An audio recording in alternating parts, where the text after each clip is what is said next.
It's time for Recipe of the Day. Let me tell you, this time of year, having a quick recipe in my back pocket that my kids are going to eat is essential.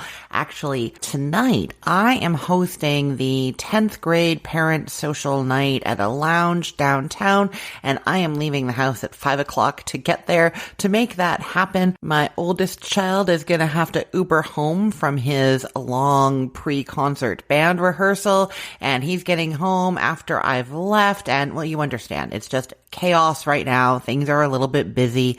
And so I love having this kind of thing that I can prep for them to make or that I can make very quickly, and dinner is saved, right? So this is for air fryer chicken burgers. And yes, exactly what I am doing today is I am making up the burger patties and slicing up all the toppings and things for them. And then I'm leaving them instructions for how to cook their burger patty when they're ready for it. They're probably going to eat at separate times. I do not have any delusion that when I'm not here, they sit together nicely at a table and have a formal kind of dinner. I am sure that one of them is in front of the TV in the living room and one of them is in front of a TV somewhere else. But yeah, so they can cook them at their own time. So that is what I love about this recipe. And it's done in the air fryer. So if I'm not here, I know that they're fine to use that. They're not turning stoves and ovens and things on when I'm not home. I mean, they can, they're allowed to, but it makes me feel better to know that they're not. You know what I mean? Okay. So what you're going to do is get some ground chicken. You could, of course, use ground turkey for this instead if you wanted to. I just recommend not ground turkey breast. It's going to be too dry. And you're going to add to that a teaspoon of olive oil, a teaspoon of Worcestershire sauce, 3/4 of a teaspoon of salt, and a 1/4 teaspoon of black pepper. That is all of the ingredients for these burger patties. Now, I'm going to say, because this recipe was clearly written before I started doing this, that what I usually do when I'm making any kind of recipe with ground meat is that I mix together everything but the ground meat first in a big bowl. So in this case, 1 teaspoon of olive oil, 1 teaspoon of Worcestershire sauce, 3/4 of a teaspoon of salt, and a 1/4 teaspoon of black pepper. I mix those together first, and that way when I add the pound of ground chicken, everything else is already mixed and I'm just trying to work that through the chicken, as opposed to when you put the chicken in first, then all the separate ingredients, you're trying to mix and get all the other stuff evenly combined and the chicken evenly combined, and you end up overworking the meat. The goal is always to try to handle and mix the meat as little as possible. And that's just because what makes ground meat so like light and tender is all those little strands of meat. When you start smooshing them all, that's what makes it tough. So you want to mix it as little as possible. Then divide that meat into 4 equal sections. I just like go right into the bowl and make like an X through the middle. And then that's 4 approximately equal sections, and then form them into burger patties. So I like to make a ball first, like a sphere in my hands, and then I can really compact that well with my hands all the way around it. And then from there, I push it down into the patty. And it makes sense to make a little indent in the middle of each one, just because the middle is going to cook the slowest because the heat goes from outside in, and having that little indent is going to make it cook in the middle a little bit quicker.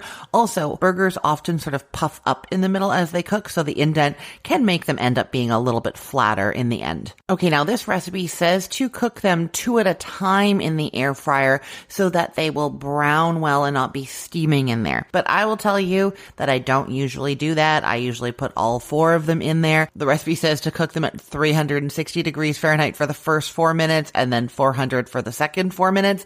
I just do it at 400 the whole time, and they end up reasonably brown. I mean, if I wanted to do it on the stove, you absolutely could at this point, but if you're putting them in the air fryer, I just put all 4 of them in there. 400 degrees Fahrenheit for one side, open it up, flip them over, 400 degrees Fahrenheit on the other side for 4 minutes, and then double check with an instant read thermometer that they are 165 degrees Fahrenheit inside, or cut into one and make sure they're not pink at all. While those are cooking in there, butter up some burger buns, and then when the patties are done, take them out, put the buns in. It's okay if they're kind of all hodgepodge overlapping a little bit. You're trying to warm them through, maybe get them a little toasty in places. Do that for the buns. It's going to be a minute to 2.5 minutes in the air fryer at 400 degrees Fahrenheit to warm them through and start toasting them a little bit.